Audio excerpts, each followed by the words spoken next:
Happy February. Happy Black History Month. All right. How are y'all? Doing good. Good. How you doing? Okay. What's up, Kim? Good. Just, over here trying to keep it all together. Trying to keep it all together. You got it all together. No. Uh-oh. Definitely don't got it all together. What's up, Chisa? Hey. Y'all, that's Baby D, Mama. Baby D mama. KK D, Mama. Yep. I saw where y'all put Granddaddy down. Oh, yeah. That was not nice. Granddaddy had a lot of trash to talk, like all the time. I don't know. Granddaddy had a lot of trash to talk.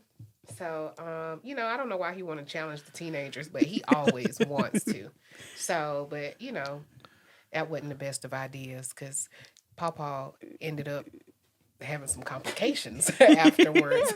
No, Kendall took him out. Then Kennedy wanted to ride back, and then Baby D just finished it off. Baby D. Baby D wanted to go ahead and just stomp out. Yeah, Baby D, you can't kick He wanted nobody. to feature the action. Don't kick He wanted to nobody, feature the baby. action. Don't I kick saw that. nobody. Now, your daddy cool with me. Ever since he gave me that peach moonshine, your daddy is cool with me. He gave me some Lord. country peach moonshine. Daddy. Country peach. Yeah, country Yeah. peach moonshine. It was called, what was it called? Apple pie. Apple pie. Apple pie, yeah. I was at a cookout at Chisa house. Daddy gave me some apple pie peach moonshine. So he all right with me. I seen him say there, he done got TKO'd at Chisa house Yeah. by his grandson. By his grandson. It's okay, though. It's okay. It's all right.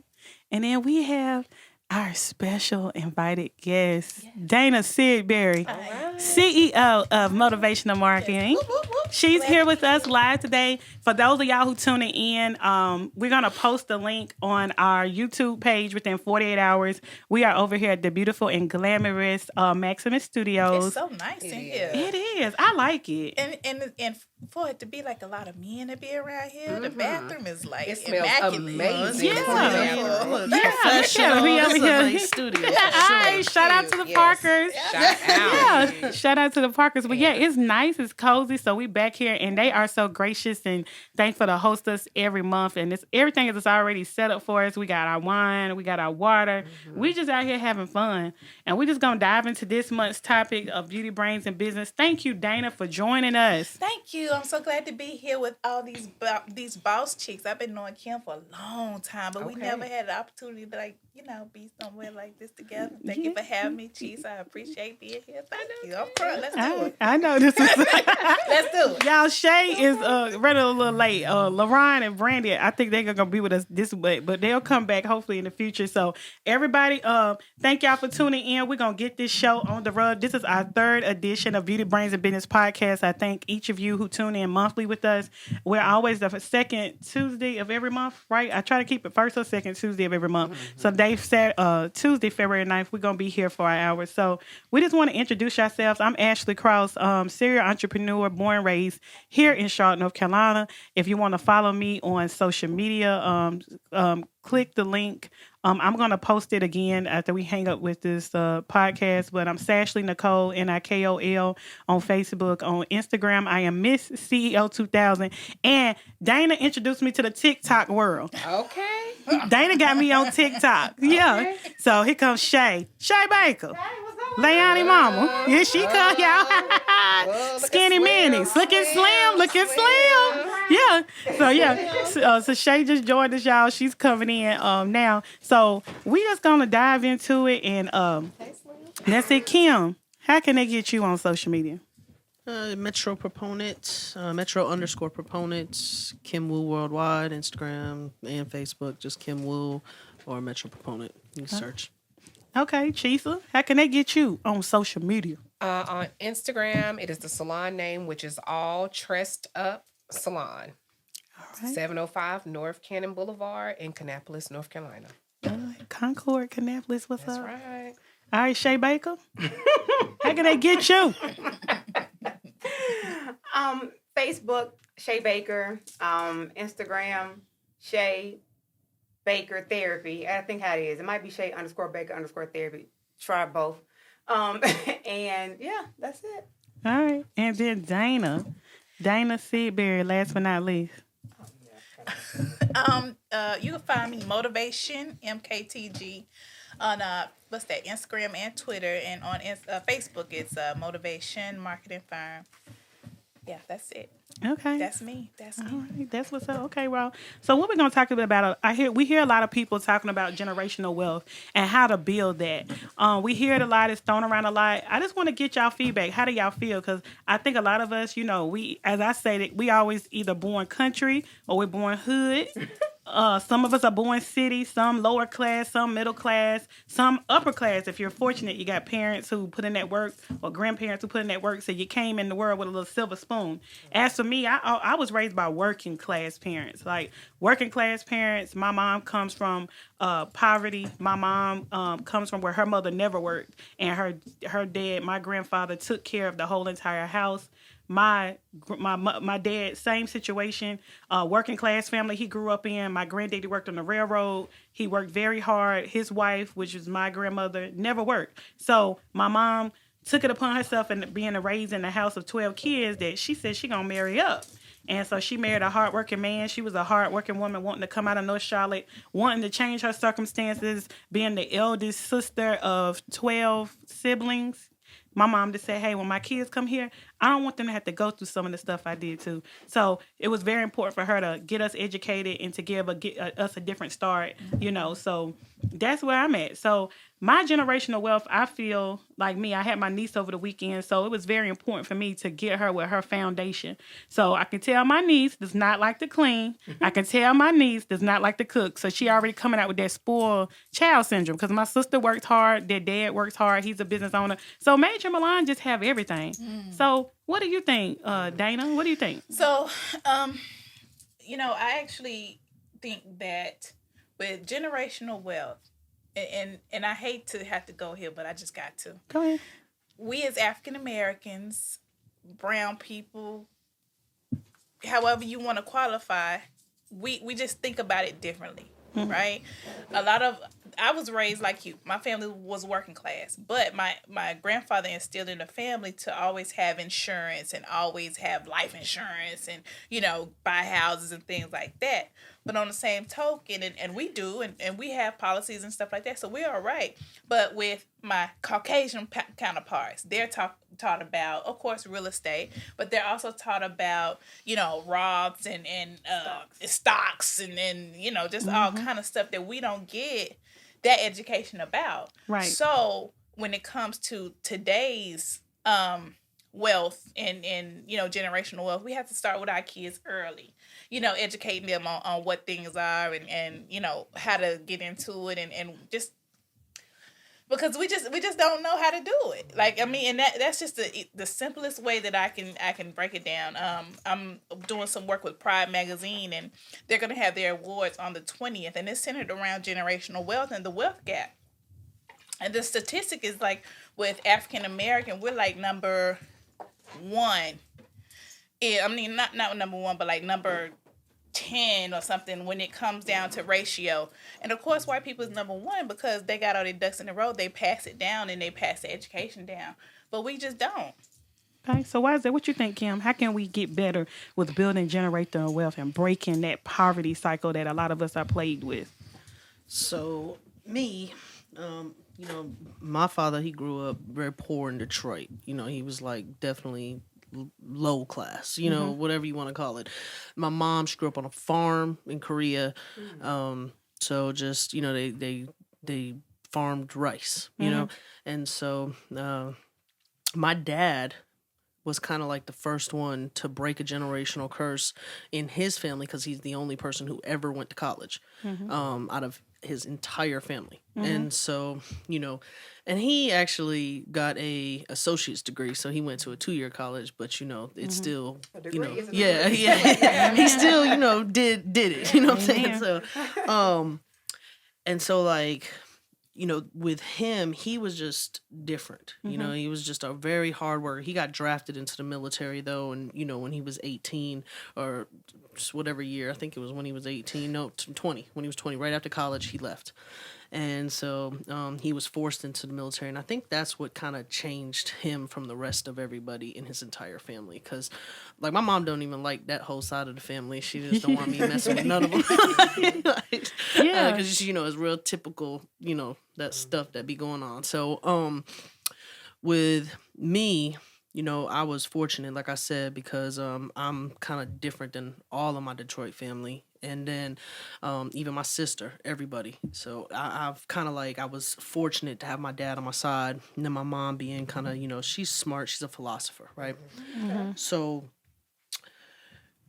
I see young people and they just it's hard it's hard to really touch on this subject because how do you break a generational curse when somebody's been taught and somebody's engulfed in it in their life and they just don't know any better, and even when you try to teach people something they reject it. So there's a lot of things that people don't even know about their own nationality and who they are in this world and their basic human rights that could help them break generational curses and the certain things that they're entitled to just as being a free person, And so personally, with my son, I hope, I can only pray and I can only, try my best to make him the best out of all of us, so I personally am, trying to teach him how to get it on his own, and because to break a generational curse, it's going to take a lot of personal development, with yourself first, because you and your mindset has to be a certain way to really even understand, where you are, where you were, and where you want to be. So, and some people don't even want it, so to break something that people don't even want, that's another part. Yep. So that's a big That's part. a whole different Yeah, yeah, and I see that because there's so many people. Like even in my own family, sometimes they be like, "Why?" They ask me like, "Why? Like, why you doing all this? And like, what points you got to prove? Why or, not? Like, what's going on?" I be like, "Why not?" I'd rather have money and not need it than to need money and not have it. Right. And I remember the days living check to check. I remember the days when I would get paid. As soon as I get paid, all my money was going right back out to bills. I was stressed. I was unhappy.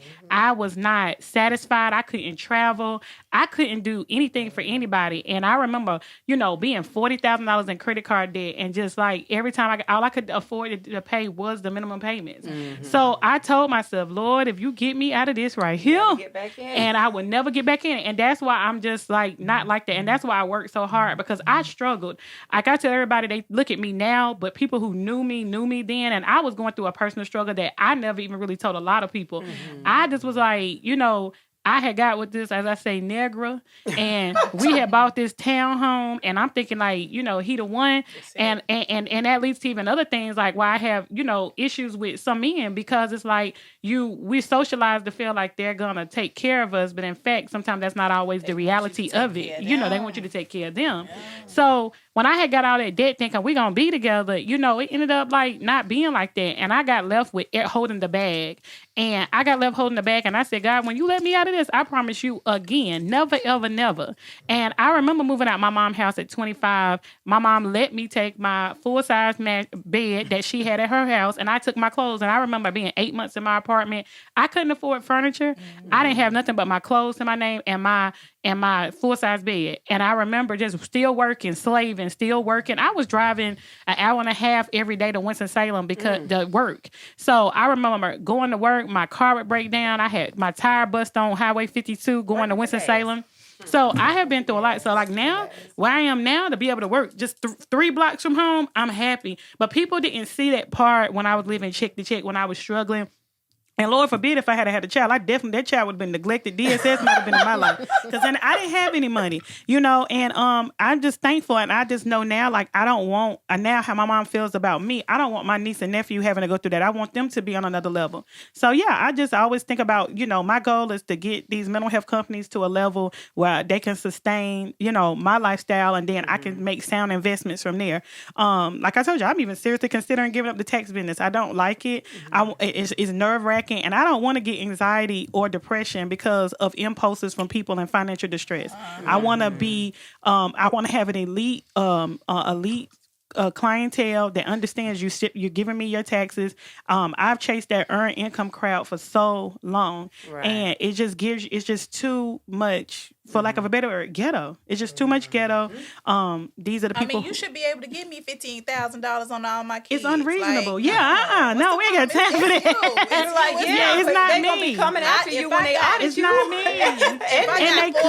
and they cuss me out like I really have their money. And I blame the media because the media makes it be where they think all tax preparers are fraudulent. And granted, it is some, but I'm not one of those. I don't look cute and orange except in the summertime. I'm not going to jail for trying to take your money. Give me my fees and I'm good. So yeah, that's it. So Shay, what you think? Chisa, what y'all think about generational wealth? How do we break it? I personally think, just like Dana was saying, there are a lot of things that we just don't know. There are a lot of things that we don't know. There are a lot of things that us as Black and brown people are just not privy to when we're growing up. Gotcha. So I just think that as much information as you get, there are still a lot of people who are like, I don't need that information, or why are you giving me that information, which is discouraging when you're trying to help somebody else, when you see that you can help somebody else in their situation and they don't want the help. Right. But as much information with me and my kids, I just make sure that the tips that I have received, I make sure that I implement those things when it comes to my own kids, to make things better for them, because I can't save everybody, but I can try to do my part for myself and my children. Right. And I have definitely worked corporate America for years, and corporate America is never going to allow you to break any generational curses. You are just building somebody else's company. Right. You know, you're going to spend your 8 to 5, your time, your Monday through Friday, sometimes on the weekends, you're going to spend all your time just to make enough money to pay your bills. Right. Yeah. And that's it. And that's how it's designed. You making another person's rich. Ford is a rich family. Family Dollar. Yeah. They're owned by the Levines. PayPal. Payless. And them stores is a mess. Yeah. I just don't understand why they won't just clean them stores No, up. they ain't. That ain't what they do. Because they have that demographic. They study that demographic. They know what they're going after. They know that they don't care about quality. They know they care about price. And when they size you up, like if you think about it, there's no check cashers in Family Dollar is South. not cheap. No, but it's getting up. Not anymore, but it was one time. Remember when, and then the dollar store used to really be $1, but now they're getting smart. They got you. Now that they got you coming, then all of a sudden they do a little price increase, a spike. Yep. You ain't going to keep because you're so used to coming. And because some of us don't even like to drive out of our own communities, we scared to go from North Shore. Girl, we going to hold in. We are scared to drive. Yeah, you stay too far. Yeah. What they do that? 30 minutes, Yeah. Yeah. okay. So how you feel about generational wealth, Shay? How you feel? Well, I mean, most of y'all know my story. I was 14 when I had my first child, 19 by the time my second child came, and who still has, severe special needs. And I've been working since I was 15 years old. I come from single parent home. Even though my mother was married a couple times, while I was growing up, even to my father, she was the primary one who raised us. But my mother worked. She worked around the clock. So I raised us. Right. Almost to the point we almost got taken by DSS one time because my mom was at work. I was 8. My little baby brother was 1. My brother right up under me was 7. And my 1-year-old brother was crying. He just kept crying and crying and crying. I didn't know what to do. So I called the front office. And I was like, my little brother's crying. I can't get him to stop. They called DSS. Luckily we didn't get taken. But that's what, I grew up with. So I grew up not so much with the knowledge of how to, or should I say, wasn't born into wealth, but I grew up with how to get money. Right. So even though my daddy wasn't there, he was a hustler. And even though he slang dope, I was able to pay attention to certain things and take certain things from that. Me and my mother were the first people. I think it was my mom. My mom was the first one to get a degree. I'm the first grandchild to get a degree. But out of everybody in our whole family, I'm the most successful one. So the one that had the baby, who everybody counted out, I got family members that worked for me. Right. My mother's on my payroll. So, it's just, so what I was, it's a mindset though. And you have to be determined to not be any more of a statistic than what you already are. Yeah. And that's pretty much what I had to realize that, okay, I'm a teenage parent. Okay, I got that straight. Okay, now I'm getting food stamps. Oh, I'm on Medicaid. Oh, I got Section 8. Okay, how many more labels do I want to add to my life? Oh, none? Okay, so then what are you going to do? I used every last benefit to catapult me to the level I was trying to go to. Right. As soon as I graduated from NC State, I called HUD and said, I don't qualify for this program no more, but I can't get in touch with nobody at the housing office to take me off of housing, and I'm not paying y'all no money back. I don't qualify no more. I got a letter 2 weeks later saying you are officially discharged from this program. But it got me, I only used the things to get me where I was trying to go. Right. And once I got there, I let it go because I realized that, it was cool. I lived in brand new houses built from the ground up, paid for by Section 8 sold. I didn't pay a dime, but it wasn't mine. Right. I had aspirations and dreams for more. It's this. You just have to. And so when I hear people say, "Oh, the white man ain't holding you back nowhere," because I wouldn't be where I am today if the white man was holding me back. Right. So there are certain things. There are a lot of things put in place for us. The problem with us is that we don't do the research. We want somebody to do it for us. I see it on Facebook every day. Anybody know information about the PPP? How can I get information about EIDL? It's called Google. You will get more accurate information. Reading. Right. What have they always said? If you want to hide something from a black person, put it in the book. Put the shit in the book. So it's just like you gotta want more. If a person wants more, it's a mindset. Actually, we therapists. If you are hell bent on being the way that you are, you're going to be that way. If you don't think you can do something, if you tell yourself, I can't do this, you will not do it. I told myself I can so many times in my life. And every time I told myself I could, I did. So, it's all about one. And then also another thing is everything that I've learned, I don't keep it to myself. That's another thing. Right. So I share with whomever's willing to listen. Right. And that's the issue. That's the problem. The problem is what I see, even when you share people want to argue with you.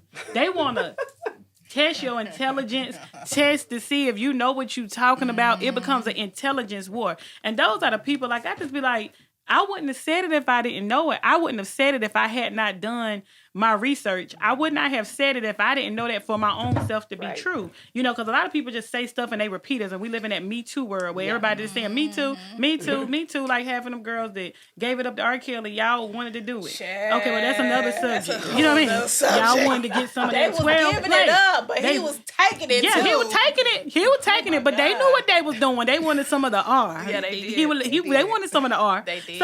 So they got trapped in the closet. They got trapped all the way in the closet, way back in the closet. So they was down with the freaky deaky. You know what I mean? So at the end of the day, people have to be open to generational wealth. I think real estate is a great way. I think it's so many ways that we can break curses. It's about getting our income to exceed our expenses. So I think once you get your income to exceed your expenses and we make sound investments based on the surplus of money, not buying rims, not buying jewelry, and I know some of us, we like to play. Don't get me wrong, we like the luxuries of life, but still put something back. Like, it was so surprising. Like, the other day I had an incident at work and I just was like, okay, they closed out my bank accounts because it was just like some drama at the bank. So I was like, okay. But I was glad I could call my IRA. Can you put that money in my account to my check? Get That's right. right. You got to put your money up and put it in different places. And I know how people think, man, I only make but so money. Even $25 at your check when you get paid. I set up self-employment 401ks for myself. I got me a self-employment Roth IRA. It comes straight out of my bank account. I pay my own dental insurance, $37 a month with Delta Dental. It is not expensive. And I have my own health insurance plan with Blue Cross Blue Shield. Yeah, but no, they're getting at who she thinks she is. She make enough money. Listen, And it's a lot of plans out here that are affordable, even if you don't want to pay it. But I pay everything that I had at the county. I have managed to get it on my own outside, and they have it.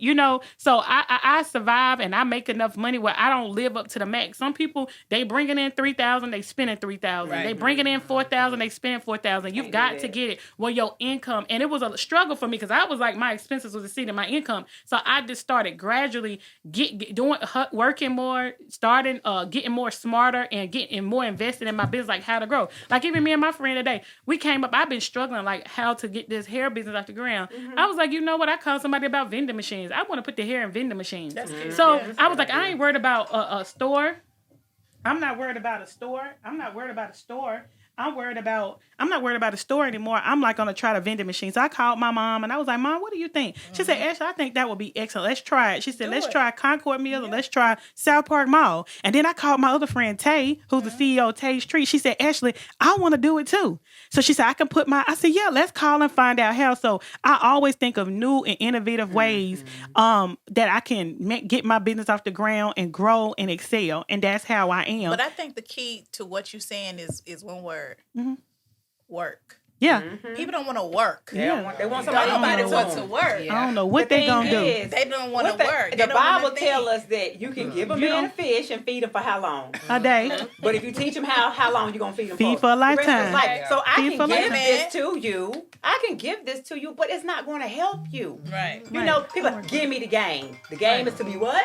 Told. All right, not what? So. Yeah. So right. Yeah. So it's so hard with people Sold and understand. not told. Yeah. It's sold. The game It's is sold. sold, not But they told. want you to tell. And I share nuggets on my page hold on. and all the time. I Sold. share The game is nuggets. to be sold and not share told. nuggets Wait a minute, y'all didn't say on it right. page. You know what I mean? I share nuggets on my page all the time, and they'll just be trying to argue with me, or they trying to get it out of you for free. And it's funny because I'll give people stuff for free, but then they'll charge me if I need something for them. So we just gotta get out of that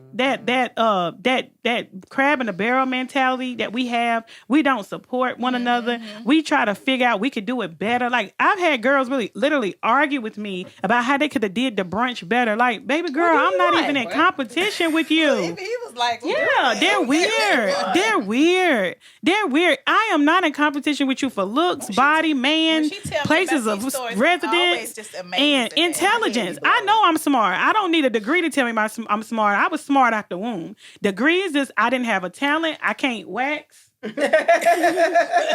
I can't do hair. You know, like you a hairstylist. I had to go and get me some education because I didn't have a skill or trade. So I had to do that. It was not a choice in my family whether to go to school. My mom was like, no, I don't want you struggling. I want to see you do something that you can go to school. And when I went to A&T, it was hard for me because I was going to major in marketing actually. And then like 2 weeks before I started A&T, I said, Mama, do you mind if I be a social worker? And she was like, so prove it to me. So I had to go and research and tell my mom what I was going to do with my social work degree. And I opened her eyes to things that she didn't even know. You know what my we can mom, do. yeah. And my sister was going to school for computers. So you got to look at my sister going to school for be a computer engineer. I was in school for social work. So people just relished at my sister and frown. Social worker, you're going to be a DSS worker because that's all they think social work is. It's so much more that you can do with social work. And then when I got to grad school, I had people that God let me cross paths with that told me, you can be a therapist. You can go and get your provision license. And then I got my master's degree in 10 months. So I just think whatever we put our mind to, we can do it. And we can break those generational curses. Absolutely. And I'm definitely trying to do some stuff to help my family out because my mom, she's sick. I'm taking care of her now fully. My dad has passed. I have got to make this thing work. I think that what you're saying is all great, but at the same time, some people just got that stuff, that thing you just can't teach. And so you either got it or you don't. And, you want to break generational curses and you want it for everybody, but everybody ain't going to do it. Everybody ain't got it. They just don't. And they're not going to be successful and they're not going to do it. And so, it's almost impossible for them to break a generational curse. So even telling them that they are, I mean, yeah, you can motivate them or whatever, but they ain't got it and they're not going to do it. And so do you think it's like a mindset thing where they just don't got it? Just like you said, you're smart. I in the think mind. people, like you said, you're smart. You came smart out the womb. I think a lot of people, it's kind of like when you're pretty, you're pretty because you are one of them pretty people in the world. Everybody gonna tell you're pretty. When you're smart, you kind of know you're smart. And then when you link up with other smart people, when you are speaking to a brilliant mind, when you cross intelligent people. It's the same way when you cross, people who aren't so intelligent. They doesn't matter. They could be 30, 40, 50 years old, but you just know, like, you're looking at them like, it's because of their inexperience, you know, or you know, and that's all it is. Like some things time teaches, and they get a little bit better and they get a little bit smarter. But then some things, I think people's brains can only comprehend certain stuff, and they just IQ don't is go real. no further. Yeah. IQ is real. So you know, IQ is to real. break a generational curse, to tell everybody that meet they people can. where they at, though. That's Right. the thing. So it's all about meeting people where they are. I'm gonna tell y'all who's gonna meet everybody where they are. A scammer. Yeah. They're gonna teach you how to do it. Honey. We teach you what to do. You invest this $100, I'm gonna flip it and give you 15. Right. People respect money, but they just don't understand, you know, all money ain't good. And I like longevity and consistency versus that quick fix. You know, a lot of people want to win the lottery, and it's like 1 in a 300 million chance that you're going to win the lottery. And some people literally spend their whole life waiting to win the lottery. Most people in poverty or poor people are the, you know, people in low income. Those are the people trying to win the lottery. Yeah, they want the quick fix. And like even with like my boyfriend, like he just works, and I tell him like it's best to work and then start your business on the side because you don't know how your business is gonna go. But then you'll be out here full-time entrepreneur.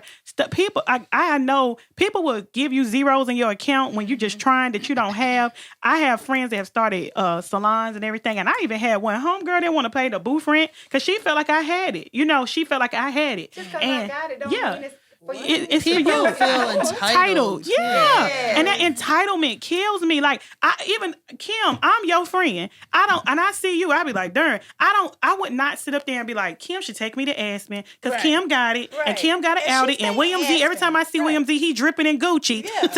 So Kim should take me. I don't think like that. Yeah, I don't think like that. I will take you to Aspen. Yeah, I know you will. But you're that type of friend you're that type of friend that will. And I would do that. I would take care of my friends and do stuff for them too. But I guess I'm a little leery. I gotta know if you really deal with me or is it just, you know, I'm scared of users and I don't want to attract moochers. Yeah. I remember falling out with one of my friends because she didn't charge another girl. I learned what people would do for broke people, they won't do for a person who they feel got money. Yes. They will overcharge you if they feel you have money, or they would charge you and let everybody else go free. And I just don't get that. I don't get that. Well, people always definitely try to overcharge you when they think you got money. Yeah. Yeah. And I was like, nah. So like, I'm like, okay. So I'm a person, my mama has always taught me to wait, to have patience. I have abstained. I am so stubborn. I will not do it. I will shut it down before I let you just get over on me. I'm just like, for real, because I don't think like that. Like, Chisa, she got a very nice house. I haven't been to Shay's house yet. Me and Dana, I haven't been to her house, but I'll be sitting up there,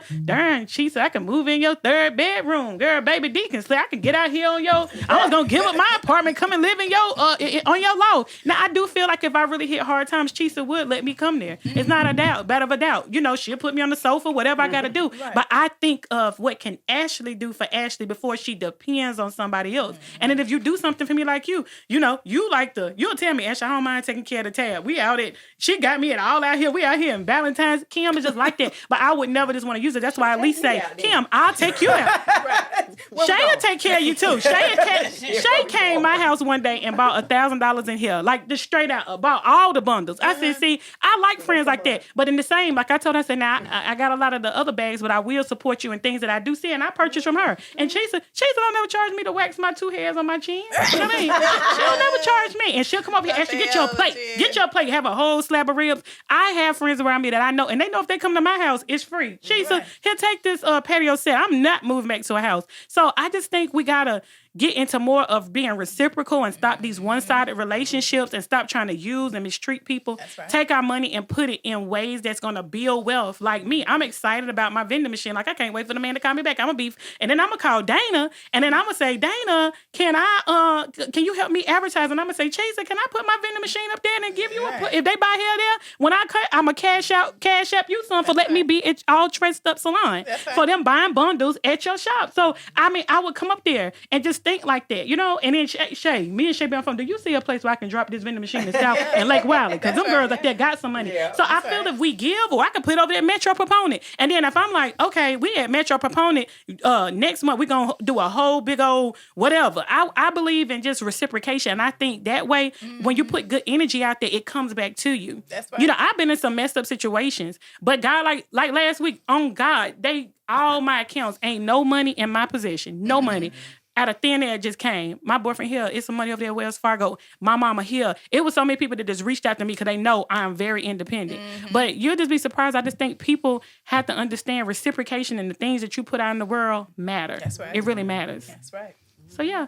So we're gonna move on, y'all. Generational wealth, start decreasing them expenses and increasing their income and make sound investments, whatever that is. That's right. So next we're gonna talk about a little bit about relationships. We're gonna switch it up. Oh, I love it. Since y'all married and I ain't been married, so y'all gotta start it out. So Shay, what you think? Do we marry the one we love?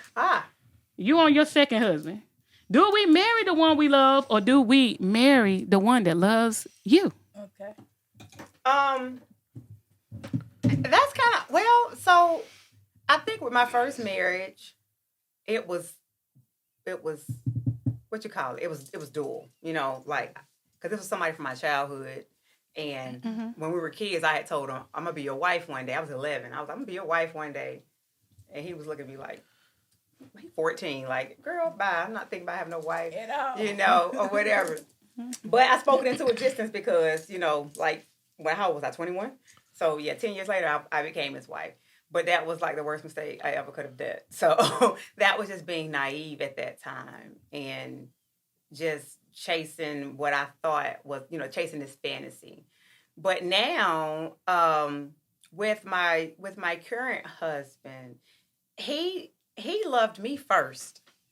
And I know he loved me first because I spent so much time trying to push him away. Because I just did not want to believe that he was who he was and he wanted to be this particular person to me. You know, he wanted to be my person or whatever. So, but he still loved me regardless of all the mean things I would say, all the times I would hang up in his face, you know, all this other kind of stuff. All these things I'm doing to push him away, he still was there.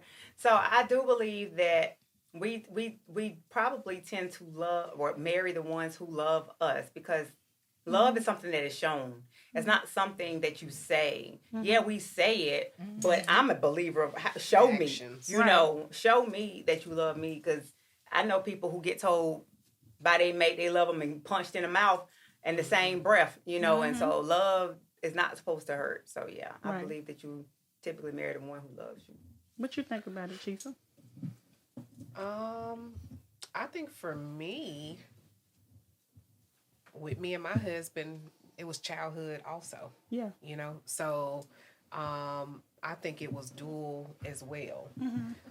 So that's all I really can speak on as far as if the mate should love me more or if that's what I should marry for. But I feel like the feeling should definitely be mutual. Right. You know, to go into a marriage with. Definitely. Yeah. What you think, D said? Oh, man, I got to go next. Yo. Okay. Yeah. So it's funny because when you sent the question, I was trying to remember what an old head told me. Or where I read it, but the answer is you marry who loves you. Because at the end of the day, that person will take care of you and be there for you, and you can let your love grow. That's the answer according to the old head, and I do agree with that. I'm widowed. I'm in a new little you know, little bae thing. Okay. It's time. You know. Yeah. And like I said, I do agree with that. You know, marry who, because at the end of the day, my love, I know how to love, I know how to not love, and I know how to be loved and all these things. But if he loved me, if he really loved me, then he gonna always love me, and we'll figure the rest out. Right. Okay. How you feel, Kim? I think first and foremost, you have to define marriage, okay? Because I personally don't believe in paper marriage when it comes to like marrying, because if you read the actual contracts of when you get married, when you sign and go like to the court and to, you know, downtown and file your marriage, you are now actually not only married to your mate, but you are married to the state and the court. You are. So that's what you really have to realize. You guys are actually giving up rights and, you know, so that type of marriage, I'm not marrying at all. You know, like when it Shit, comes I to know like all the men is like, thank you, killer. Yeah. Tell this girl you hear what that she just we don't said? need no Yeah. paper to be in love. We don't need no paper. Protect me. and that, Right. I mean, That because paper gonna really, protect like me. if you read, most people don't read. They think they marrying that person, and it's just them. No, Right, when you it's actually not. sign them documents, you are now married to the state and to the court, and so they are now, a part of your relationship. It's a 3 thing, and Yeah. so me personally, yeah, like Yeah. what defines a marriage in the first place? Are we defining a marriage as, what are we defining? I think people are married, when they're together. And I think Right. almost every relationship, if you're, sleeping with them, like you and Gucci are married. Yeah. You know what I'm saying? I got whatever a you life wanna call insurance it. policy on him. Okay. If he die today, I get everything. Okay. But You get some generational wealth. I get some generational wealth. Okay. I have always been reluctant to marry because even like how you remember how Yandy was talking about when DC's got in trouble and she didn't want to marry him. She didn't go through. She didn't actually file a certificate. They had the ceremony. But she was smart because you're marrying everything about that person. That debt can become your debt. Everything is one. And it's a legal thing more than anything. And I just was thinking, so that means that this Negra can go out here and do something crazy and I got to be responsible for it just because we carry the last name. And like me, I haven't chosen to be married out of choice because I'm very, very, very scared of marriage. I like Ashley Cross. I even like the way my last name say. Like I would be AA Ashley Alexander and Ashley AAC. Yeah. Then me and No, be you arguing. can always keep No, it. you be can always- ACA. Yeah. See, he ain't that type of man that he gonna want me to walk around with Cross Oh. Alexander. He probably gonna even want me to do away with no Cross. You, Cross. me. Oh. He's territorial. My boyfriend don't play. This is me. This is my woman. This is me. So he's very different. But I thought about marriage at 18, and I do think you should get the one you love. My boyfriend, he's foreign, so people look at him and think he's black, but that Panamanian and Jamaican culture is a little different. But I definitely still feel like it's not a shadow of a doubt that lets me know he loves me. Like I love him back, but like he told me I love you first. He was like, I'm his girlfriend first. A lot of things that other men that I had dated did not say, or they did not say, or did they not confirm. He was very upfront and forthcoming with saying it, even to the point where it kind of scared me. Like Right. we out in Maldives, he's like, this my girlfriend, like this my girlfriend. And like he said that he was just like, he had brought up the conversation first in the car. We riding up Sugar Creek on the way to my mama's house. He like, so what we doing? Like, what we doing? And I was at my mama's house in the 3rd bedroom chilling. My mama was like, come here and just pay the cable bill, take a break from bills. I had lived everywhere. So my mama was just like, Dad, I'm back at your house, and my mom want me to come back home now. My mom is like that. She love her kids living with her, and she don't care that we 30s. So I'm like, no, Ma. And then I was there, and then she was like, well, since y'all not married, my mom is very traditional. Y'all can't live in this house. Y'all got to go out. So then that's when we moved out, and we started looking at houses. Then we just said, okay, let's try Uptown Charlotte together, because I had lived up there by myself before. So yeah, I just feel like get the one you love. And he was very for like, come on, let's go, let's move, let's live together. I've never lived with a man before, ever. So yeah, he was very in on the commitment, and his mom was married to his dad for 10 years, and then it's like when she left his dad, she's been married to her second husband for 26 years. So he grew up in a lot more marriage than me. My mom was married to my dad 10 years. They divorced after 10 years of marriage. And then when my dad got sick, my mom let my dad come back. But he's very, in their culture, they believe in having women. It's almost like something is wrong with you if you don't have a woman. Like they're very big on marriage and togetherness, So yeah, it's been me. Like, I have been like the hold up on everything because I want to be sure, I want to be certain, I want to make sure I know everything about you before I say I do. I swear, I'm saying way, Chad. Yeah, I'm And leery. when they be saying that they love you and all this stuff kind of early, I'd be like, oh my God, I'm scared. Yeah, Oh, extra wait, scared. scared. And not Yeah. so much. I'd not be so like, much I'm a as- lovable person. Yeah, I believe you. I believe that part. I can believe it. Like, shit, I know you love me. Yeah. It's You just a fool if scary. you don't. I know I'm a lovable person, but I think for me and like when they jump out there, I think that's probably the thing that scares me because a man is not so quick to show their. I'm married to a Cancer, if that means I think anything. all men are different. Yeah, that part. He's showing you early. Yeah, Yes. I think men are, He's showing you early. Yes. men are human. Women are human. Sometimes, you meet somebody and you immediately just fall for them. So it could happen, and you don't know why you like somebody so much. You just like everything about them for no damn reason. yeah. Well, it was my husband telling my mother that he knew I was his wife when he met me because he dreamed about me when he was 18. So he didn't know me. I didn't know him. I'm 5 years older than him. You know, Cougar. so yeah, he was just like so it's crazy.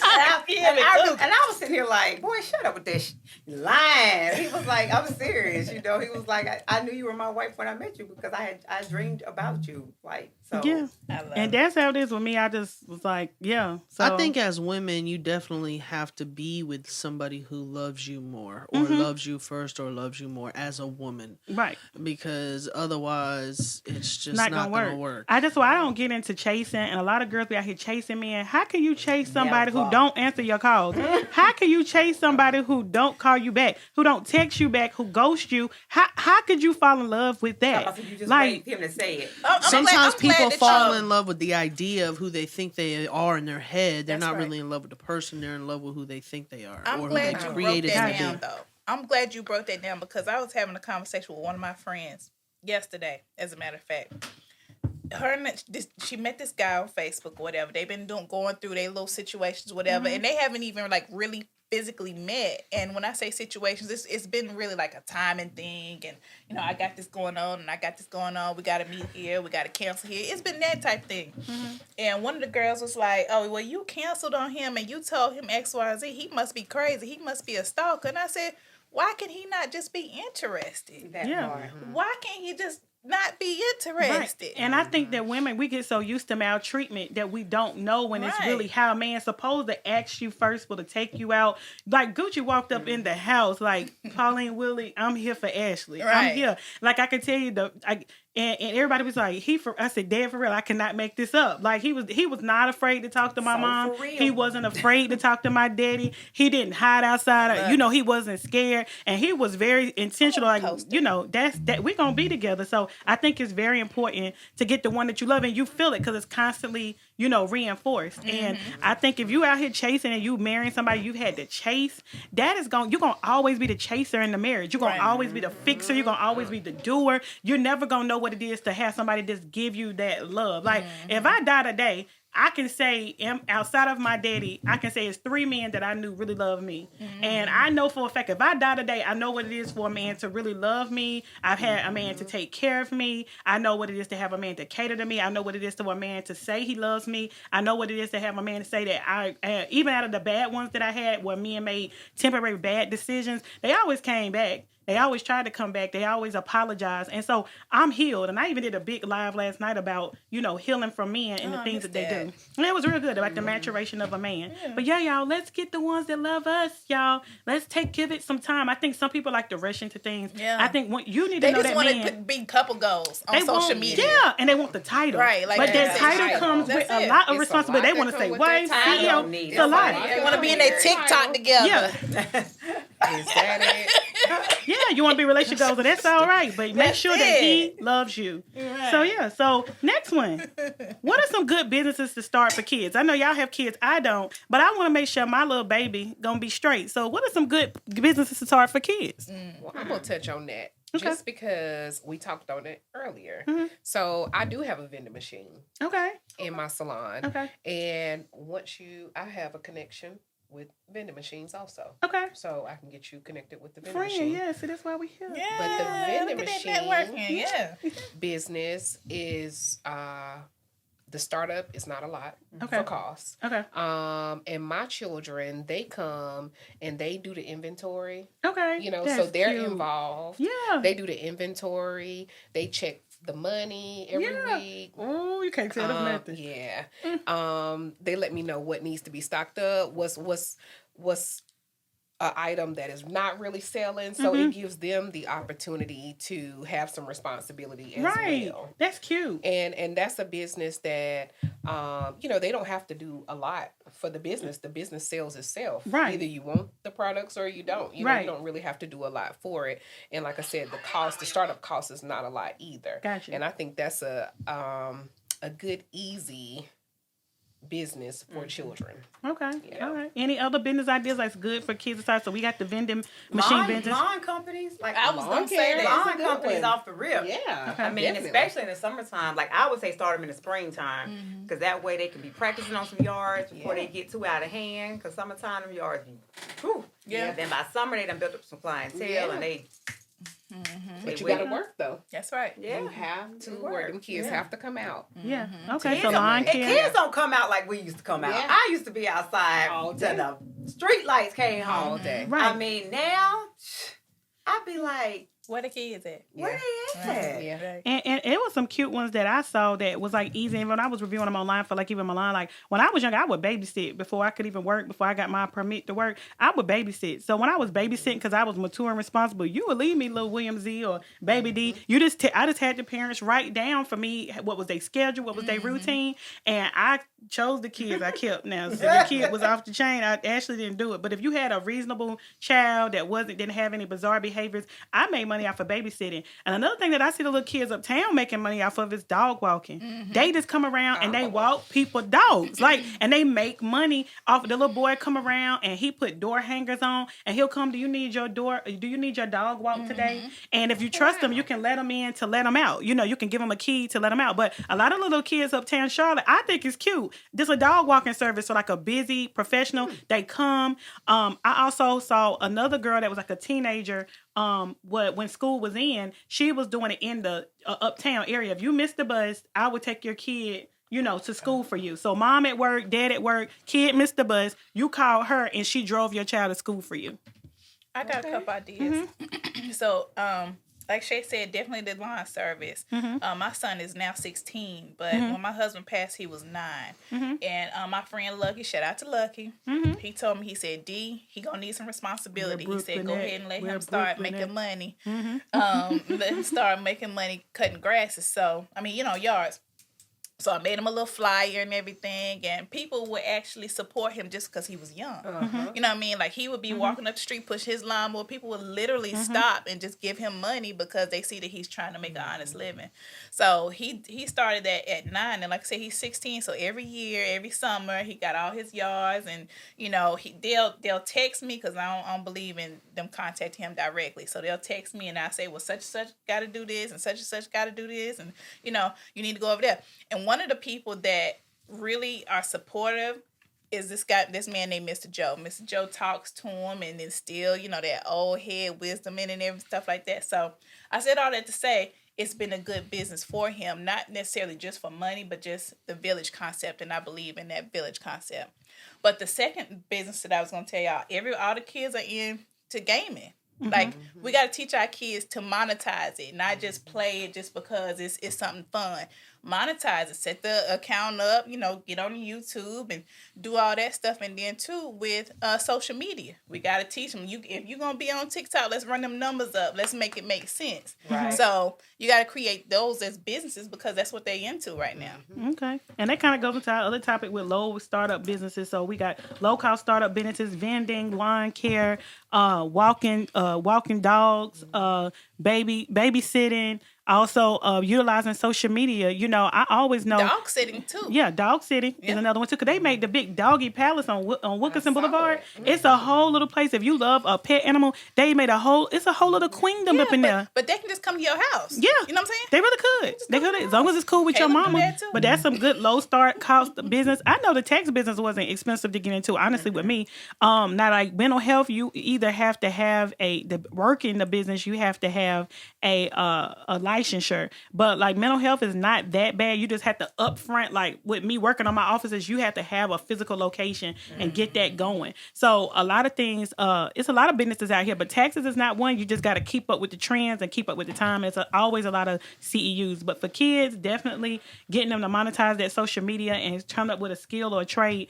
And that vending machine business is awesome. I think it's good. And as we post those vending machines in strategic locations, it can pop off. It can. Anything else, Kim? Low cost business or business is easy startup for kids? For the kids, like I was that kid that cut grass. I've been cutting grass. grass, I yeah. cut so much. I Shit, I cut ain't grass touching more than all of y'all. I don't even know how much grass y'all cut. I done cut more grass than him. You ain't cut no grass. And all of y'all, because I cut a lot of grass. I cried it one I time cut and I grass forget one it. time and I was like, I never cut a again. lot of grass in I my ain't lifetime. $40 for it. Yep. It wasn't for me. I sweated too much. Yeah, So it's high. It's it high. made me pass out. So No. Yeah, so that was good. So moving on, since we got Dana here, I utilize Dana Sidberry, and as y'all know, I'm not just saying this because she's my friend and everything, but she's really professional. She's very punctual. She has really helped me to increase my brand. She was very helpful and influential with me having a sold out crowd for the Beauty Brains and Business Branch. That was not me by myself. That was all of us collectively in this room that helped to push the event and made it be what it is. I'm hoping to take it to another level. So I do apologize for canceling it, but y'all know I'm just picky and I want it to be nice. So this pardon me while we revamp, we group, and we're gonna bring y'all an awesome event summer 2021. So Dana, tell us about it. Why is it so important? Because why is it so important for us to market? Like, we got our businesses and we on social media, and social media is free, and we got 20.1 million followers. I don't understand why we need to pay you. I swear. I mean, that is usually the question. And I'm so glad that she just framed it like that, because the thing that people don't understand is, yes, social media is free. Social media is a wonderful marketing tool. It is. It really is. However, social media is another form of word of mouth. Social media is used to go into a mix of things. So you got to have a whole live situation going on. You got to do social media, you got to do the email blast, you got to do some TV, you got to do some billboards, you got to do some radio. Like, you got to have a mix of things for it all to work collectively and to bring you back the reward. If you don't invest in yourself, why should somebody invest in you? I mean, that's just on period. Like, why? Like, you just have to invest in your business. And I mean, that's really the short answer. Like, but you won't want to support and do business with someone like me because I have relationships with different media companies that if you call, they're gonna charge you $1,500, $3,000 or whatnot, and I'm gonna charge you that too. But I can still give you more bang for your buck. I can still throw in, whatever they have going on. So that's why you would want to come to someone like me, and then I'm gonna be the one that's actually doing the work while you're focusing on your business. Right. The average business owner goes into business because it's something that they really are passionate about. Right. They don't go into business to market, to do the accounting, to sweep the floors, to everything that goes into a business. Right. They go into that business because they love what it is that they're actually doing. Right. You know? And that's how I am. Like, I really appreciate Dana because when I'm at work, and Shay can tell you, most of the time, me and Shay on the phone, sometimes 9 a.m. to 11. She like, Ashley, my session started at 11. My Is that y'all time slot? Yeah, because she know I'm free. I don't get in the office typically till 11 unless I have a meeting. Everybody know 9-11. If you want to talk to me, you know me. We are evening talkers. Me and you talk even. Me and Chisa usually FaceTime on a Sunday. I want to see Baby D. I want to see the kids flip across the bed. They whole family is just like so much fun to me. Kim, we spotty, but we get it in each other. She know I like her on social media. I see where you going to now. I'm gonna look at her pictures, and when I see William Z, that's my boyfriend. So all of us, I try to stay in contact with everybody, and I'm always down to eat. So any dinner invites, y'all can just come and feed me because I like to eat. But yeah, other than that, Dana takes the stress work out of it. When I'm there and I'm busy in session, Dana gonna shoot me an email, send me this. She gets everything together for me, and it comes out like it was everything that we've done with the Beauty Brains and Business. But she's been with me since I started in 2017. She just makes it simple, easy, effective. And the billboards is where I'm at next. She got me on the city bus. I'm gonna be pulling up. You're gonna see my city bus and everything. So billboards. I'm just excited about it. Okay, yeah. That's okay. So yeah, Dana Sidberry, hit her up. Okay. Dana, give us your contact information one more again. Let me wait a minute. I gotta put in my notes to make sure I send you a check for that endorsement. Yeah, you just gave me. Drop the check. Drop the check. Yeah. So the website is motivationmarketingfirm.com, and it is motivationmarketingfirm.com. All right. Instagram again is motivation MKTG. That's Instagram, Twitter, Facebook is Motivation Marketing Firm, just like the website. And he hit me up. I respond. DC, That's Dana me, that's me, Sidberry, that's me. Dana Thickberry. All right, there we go. I triple it twerk for you. So really, how do we grow our social media? I see a lot of people want to get it popping. How do we get it? Because I see all the reels and stuff coming, and I miss a lot of the challenges. I know, Chisa, you are the challenge queen. You and your family hit all of them. We ain't did all of them, but them kids, them teenagers now, they are on social media. And those TikToks and reels, them kids. Now. I can't do TikTok. So, I gotta figure TikTok out. Me too. Someone show me how to do TikTok. They be helping me. Okay. I'm gonna show y'all. I'll show you everything you said, and then I'll show y'all. I'm trying to do a challenge. Yeah, I want to do somebody call me Ashley. said, you need to do the bust down challenge. I had to go on social media and find out. I said, oh, God, I can't be twerking and gyrating. Then somebody waiting me to do the silhouette challenge. Like, I'm sitting here like, I need a tripod. I need a filming team because I can't work out the mechanics of it. Everybody be calling me to do the challenge. I just knocked out the June bug challenge, and that's probably where I'm going to be right there. I think I'm going to start right there because I can't be doing all that. Yeah, I was loving it. And so last but not least, and we're going to close it up. Wait a minute, I ain't even answer. What? The question. What question? How you grow your social media? Oh, I'm sorry. I thought you did. My bad. I'm trying to keep us down. Yeah, but I'll be really quick because go the answer's simple. It's consistency. Okay. Yeah. It's consistency. I know. It's consistency. A lot of people think that, I gotta just pay all these people so I can get 1,000 and million followers and stuff like that. And you could definitely do that. But the thing about it is, if you got all these followers but no type of engagement, that's a dead giveaway. Right. It's consistent. Stay consistent, and also communicate with other people. Like everybody can't just like your stuff. Like, be reciprocal, like you said at the beginning of the show. Like, make friends. That's how you get your social media to grow. That's the organic way to grow it. And that's it. Like, that's a short answer, but it's the most effective way. And also, stop focusing on the numbers. Like, and Instagram done changed it anyway. Mm-hmm. Stop focusing on how many followers this person got. Learn to grow your quality. Stop focusing on quantity. Right. That's it. Yeah. And that's what I feel. I feel like a lot of people. Get caught up in the numbers and so on and so forth. And I was like, hold up, you cannot. Hold on, this right. This is my boyfriend. He did so much. Yeah. He did so much. So I'm sitting here like this. She said, "This is my boyfriend." See, that's how it go right there. When Bay call, I'm doing this everything podcast stop. right quick. Look, I'm at this podcast. I'm gonna call you right back. Okay. When everything I'm stop gonna with Bay call me right back in 10 minutes. I'm Okay. gonna call you back. Boom, I love you, babe. Okay, babe. All right, bye. Bye.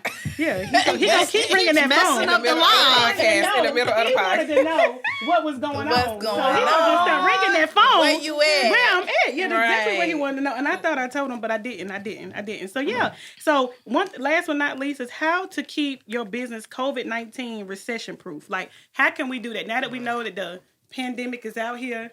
Oh Lord, I done messed up the speakers. How do we keep our business COVID and recession proof? He got it. There we go. How do we keep it? I always tell people that come to me for business consults is that you need to be able to do your business virtual. If you can do your business virtual or mobile, I think that's the best way to keep That your is the business. best way. If we have another outbreak, they say another strand coming out. If we have another outbreak, my just God. if you can do it virtual or mobile, Right. we I feel going. like I'm over it. Yeah. Sick of it. And the key word that everybody knows about is being able to pivot. Yes. Yeah, I know everybody in here has heard that a million times. So pivot. So for those that have like service businesses, you need to find you a product, get you a little planner, get you some pens, get something that you could sell right quick, So if you're not able to do your consultations or, whatever your services are, you could still sell something, like sell some shirts, some sell, products. something, sell a product, I think that's the key. That's just my 2 cents. Okay. Well, I Kim, know what you in think? this- Go ahead. okay. Go ahead. I know in the salon, since I work in the service industry, after each one of our clients, we sanitize. So we sanitize after you leave a shampoo bowl. We sanitize after you leave a chair. We sanitize once you leave the dryer chair as well. So we just make sure we sanitize after each client. And before we sit another client in a chair, we make sure we sanitize the chair and the waiting area after every client because that's all we can really do. Gotcha. Okay. What you think, Shay? How can we keep our businesses COVID-19 and recession proof? I'm virtual. I'm gonna stay that way. So I don't have any intention of reopening my practice in face to face, live and in person. Kim, what you think? This is a tough one to answer because first and foremost, I think that you have to know your rights. Yeah. Once again, I always go back to your rights. Right. And so what is COVID and what do you mean? So I'm not going to stop doing whatever I'm doing if there's gonna be clients, or there's gonna be people, or there's gonna be if there's money to get, I don't really know how to answer that, because it's just like, I think it's my business personally are, what is it, COVID proof, or what are we saying? Recession proof and recession proof. Yeah, like, because the COVID took put a lot of businesses in recession. Yeah, and so I don't know about that. You know what I'm saying? Because anything that I am doing, I must keep doing. So you ain't taking the recession. You gonna go ahead and just fight on through it. You're gonna still keep doing business as usual. That's what you're saying. Yeah. Okay. I mean, they've given me 8 stay-at-home order violations already. But yeah, I think they've all been it's a good time dropped. for me to plug accelerated bail bond. Yeah. We got a rebel in the camp. See, that's why I love this branch, because we are so diverse and eclectic. We got a rule breaker. We got a rule follower. We got one that don't care about going to jail. We got one that's scared of jail. So we got all personalities on this thing. Get your ass Because out. if you know your rights, like, even though they give you your ticket, you do not have to accept that ticket. What you gonna say? What you gonna say? I don't accept the ticket. You can take it, you know what I'm saying, Yeah. but then you give it back to them as if you don't accept it. And And so then what happens when you do that? if you do it the right way and you submit the paperwork, it gets dropped. See, Kim, you got the complexion for protection. They gonna lock me up. No, Kim Wool Law Firm Yeah. right here. they're not going. I got locked up too Oh my! during COVID, This is a rebel, y'all. We got a rebel at the camp. We got a rebel. but I got right out too. Okay. And then I went and still did what I was doing. My decision to Right. be online ain't got nothing to do with COVID. It's just the fact that I'm like, shoot, I ain't got no overhead now, and I'm Period. still, Right. and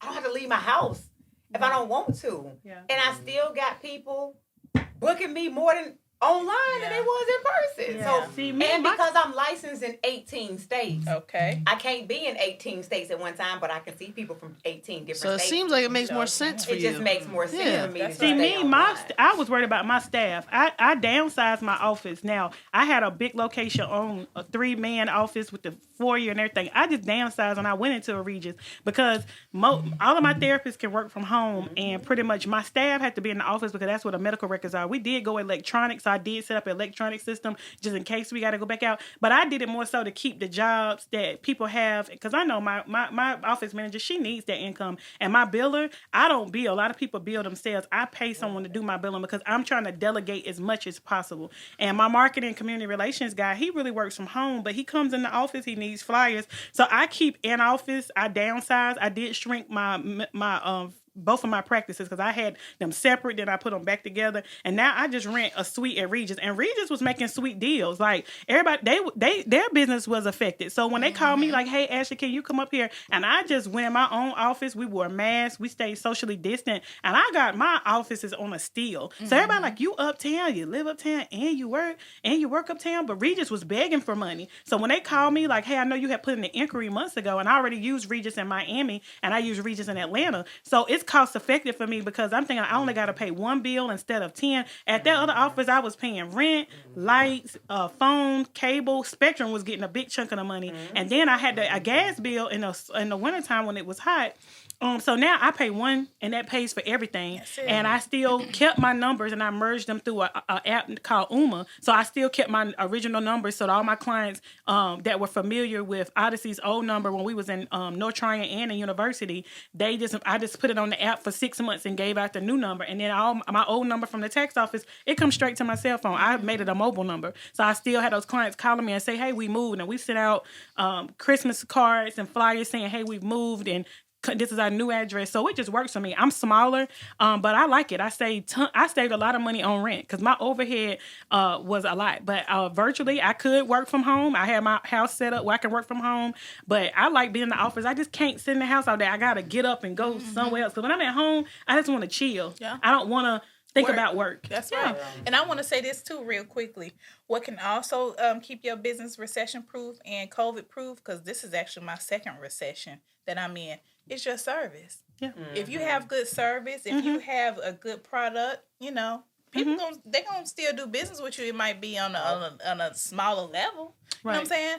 But if you got good service, they gonna do business with you, period. Yeah.